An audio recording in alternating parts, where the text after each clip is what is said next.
Bonjour à tous, aujourd'hui on va suivre un tutoriel pour remplacer la coque arrière complète sur un iPhone 6S. Pour réaliser cette réparation, vous aurez besoin de trois choses. En 1, de la pièce détachée, en 2, du kit d'outils, en 3, du patron d'aide au montage. Pour la pièce détachée, il s'agit de la coque arrière complète. Elle est prémontée avec tous les éléments, c'est-à-dire elle contient les nappes, les boutons, le haut-parleur, le connecteur dock, les stickers de batterie. Voilà, c'est vraiment une coque qui est complète et c'est nettement plus facile à poser qu'une coque nue. Avec votre coque arrière, vous recevrez en plus un tournevis spécial pour enlever un écrou qui maintient la carte mère à la coque arrière. Donc sans ce tournevis-là qui est offert avec votre commande, vous ne pourrez pas réaliser ce tutoriel. En 2, vous aurez besoin également du kit d'outils spécialement conçu par Bricophone que vous retrouverez en option sur la fiche produit. Vous pourrez également commander la pièce détachée en kit prêt à réparer qui contient en plus des outils, le patron adhésif et un manuel de réparation complet pour faire toutes les réparations sur votre 6S. Enfin, n'oubliez pas de vous munir du patron d'aide au montage qui est offert avec votre commande. On va noter les emplacements des vis et des éléments que l'on va enlever durant cette réparation, qui est assez longue, il faut compter une demi-heure et la difficulté notée 3 sur 5 sur notre site internet. On va commencer tout de suite la réparation, on va ouvrir l'iPhone 6S. Avant toute chose, on va éteindre le 6S et retirer la carte SIM. Pour ouvrir l'iPhone 6S, on va retirer les vis qui sont notées A1 et A2 sur le patron d'aide au montage. Là, vraiment, vous avez besoin du patron d'aide au montage. Pour réaliser cette réparation, vous allez voir, on va vraiment enlever pas mal d'éléments. Donc, munissez-vous bien du patron d'aide au montage qui vous a été livré avec votre commande de la coque complète. Il faut savoir que sur le 6S, la vitre elle est légèrement collée avec du double face sur le contour. Pour enlever la vitre, on va positionner la ventouse juste au-dessus du boot room. On va ensuite tirer sur la ventouse pour créer un jour entre la vitre et le châssis. Et une fois qu'il y a un petit jour qui est créé, on va passer avec le levier entre la vitre et le châssis pour pouvoir décoller la vitre, la déclipser en fait. Donc on fait bien le contour à droite, à gauche, on déclipse l'ensemble du bloc écran. Vous devez sentir quand vous avez passé le levier les petits adhésifs autocollants. Ils sont pas très larges, ils font environ 1 mm de largeur et ils font tout le contour de l'écran en fait. Une fois qu'on a déclipsé l'écran et qu'on a retiré éventuellement les adhésifs qui restaient, on va déclipser l'écran en le tirant vers nous très légèrement sur 1 ou 2 mm. Et ensuite on n'a plus qu'à relever l'écran. Alors attention, l'écran il reste attaché bien sûr à la carte mère. Celui-ci est maintenu par les nappes de l'écran, et les nappes de l'écran, elles sont sous une plaquette qui est notée dièse 1, et la plaquette, elle est maintenue par 4 vis, et les 4 vis, elles sont notées de B1 à B4 sur le patron d'aide au montage, donc on enlève les 4 vis cruciformes, et la plaquette notée dièse 1. Attention, les vis, elles ne font pas la même taille. Positionnez-les bien sur le patron d'aide au montage. Ensuite, on va déclipser les 3 nappes de l'écran, la caméra avant, le tactile, et enfin le LCD, qui est en dessous. Alors pour toute la partie écran, on va pouvoir mettre notre écran de côté. On va s'intéresser à la partie carte mère. Donc si vous ne l'avez pas fait encore, on l'a indiqué en début de tuto, mais si vous ne l'avez pas encore fait, vous retirez la carte SIM avec l'outil adéquat que vous retrouverez également dans le kit d'outils. On va déconnecter la batterie et le connecteur de la batterie, il est situé sous une plaquette métallique qui est maintenue par les vis F1 et F2 et la plaquette métallique est notée dièse 11. On déconnecte la batterie. Utilisez toujours un levier en plastique pour déconnecter les connecteurs. Et maintenant, on va faire de même pour le connecteur USB qui est juste à droite. Maintenant, on va s'intéresser au petit câble coaxial qui est à côté du connecteur USB qu'on va déclipser également. Ça, c'est le câble réseau. Voilà, on le dégage de son emplacement. On va faire de même pour la caméra arrière. Et on enlève les vis J1 et J2. Alors la vis J2 en général, elle peut être sous un petit adhésif noir. Donc enlevez l'adhésif noir si vous ne la voyez pas. À l'aide de la spatule, on va retirer la caméra arrière. Voilà, pour la caméra, elle est venue avec son support. Et maintenant, on va retirer la vis notée L2 qui est sur le côté. Et qui contient l'élément noté dièse 7. On enlève les vis notées K1 et K2. qui maintiennent la plaquette métallique notée dièse 16. Là, en fait, le but, c'est de déconnecter toutes les nappes et tous les éléments que l'on n'a pas sur la coque prémontée. On va enlever les vis notées M1, M2, M3, M4 et M5. Ce sont des vis cruciformes. Alors la M5, elle est sur la tranche.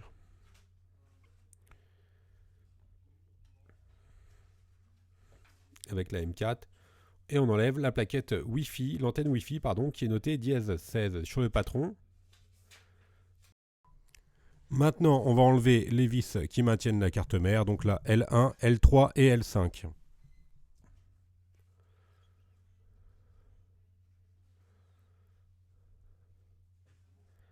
Et on va déconnecter la nappe Power Volume. Alors attention, pour la vis N1, c'est une clé à tube de diamètre 2,5 mm. La clé, elle sera livrée avec la coque. On enlève la carte mère de son emplacement.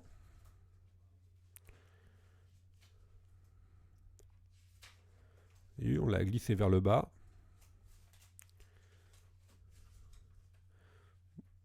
Alors faites attention au petit câble coaxial. On va l'aider à s'enlever, on va le déconnecter. Et on va l'enlever du guide, tout simplement. Voilà, pour la carte mère. La carte mère, on l'a enlevée. Maintenant, on va retirer la batterie.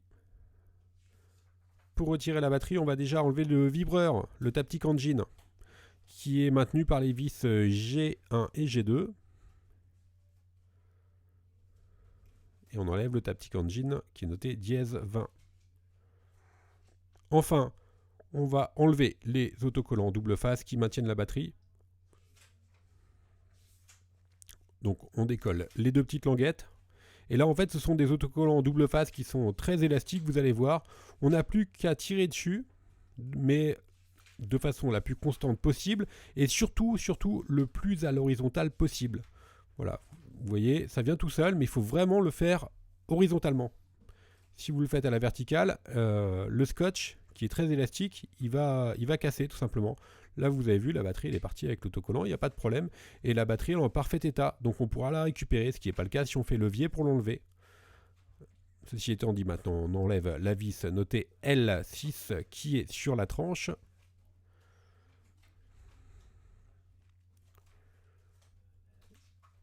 Et on va enlever l'élément noté dièse 16. Voilà, autrement dit, si vous n'avez pas le patron papier avec vous, ça va être un petit peu compliqué comme réparation. On va passer maintenant à la partie remontage. On prend notre nouvelle coque, on enlève les protections adhésives.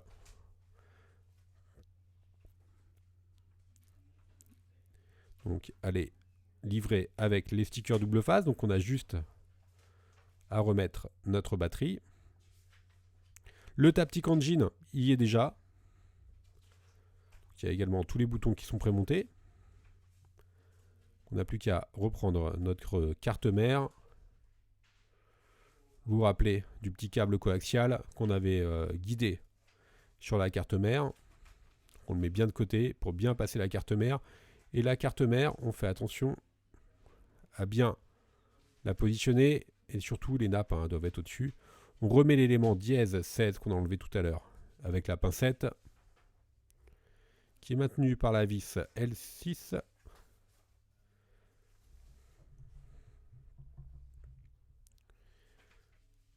On remet la vis L3.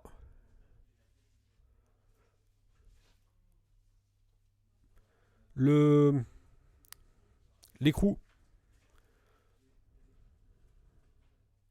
qui est juste au-dessus d'un témoin d'oxydation. Le petit truc blanc que vous voyez, c'est un témoin d'oxydation.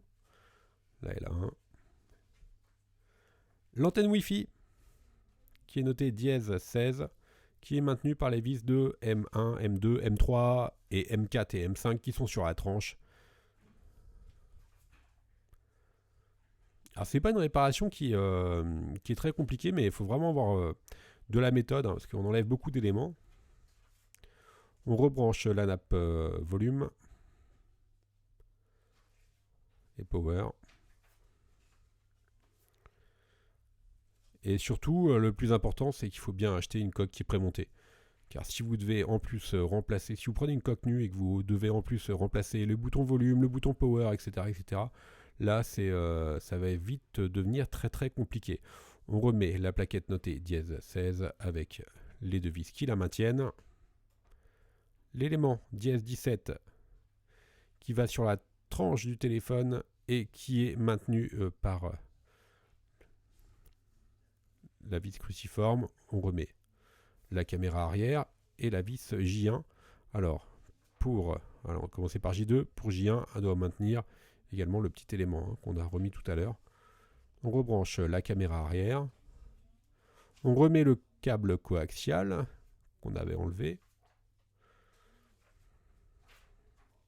Et on va remettre le coaxial dans son guide. Là, vous ne pouvez pas vous tromper. Il n'y a pas de difficulté particulière.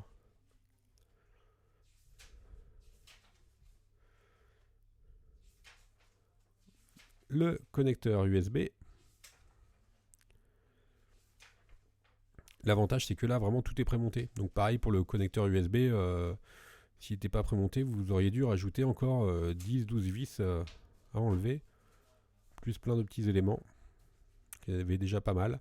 Là, on reconnecte le petit câble coaxial qui sert pour le réseau. On reconnecte notre batterie.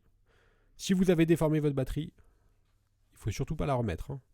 Là, nous, on l'a bien réussi à l'enlever avec les autocollants, donc il n'y a pas de souci. Et si jamais vous l'avez tordu ou autre, ou percé, il ne faut surtout pas la remettre, il faudra la changer. On remet la plaquette qui maintient les connecteurs batterie et dock. On reprend notre écran.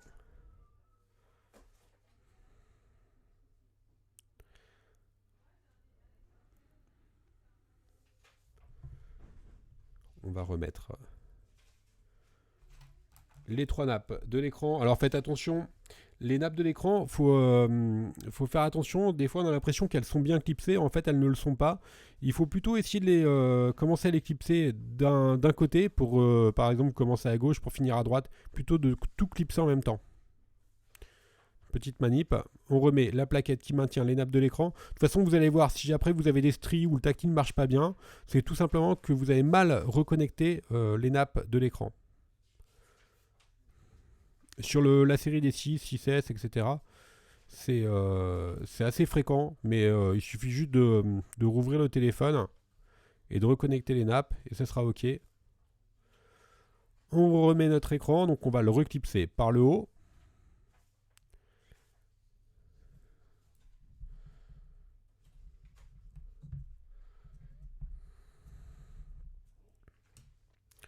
On reclipse à gauche, à droite, en bas. Et maintenant, on n'a plus qu'à remettre les deux vis Pentalobe et la réparation sera bientôt terminée. Donc ce qu'il faut retenir pour changer la coque arrière, vous avez vu, c'est pas une réparation qui est très très compliquée en fait. Mais par contre, il y a effectivement beaucoup d'éléments. Et c'est pour ça qu'il faut vraiment prendre une coque prémontée, ça c'est hyper important. Et surtout, bien vous munir du patron d'aide au montage et bien repositionner les éléments sur le patron au fur et à mesure, sinon vous allez être rapidement perdu. Voilà, maintenant la réparation est terminée. Je vous remercie d'avoir suivi ce tutoriel. N'hésitez pas à vous connecter sur notre site internet. Nous sommes à votre disposition. Vous bénéficiez de 10% de remise avec le code YouTube et nous sommes joignables par mail, par chat ou encore par téléphone. Merci à tous d'avoir suivi ce tutoriel et à bientôt pour de nouvelles vidéos.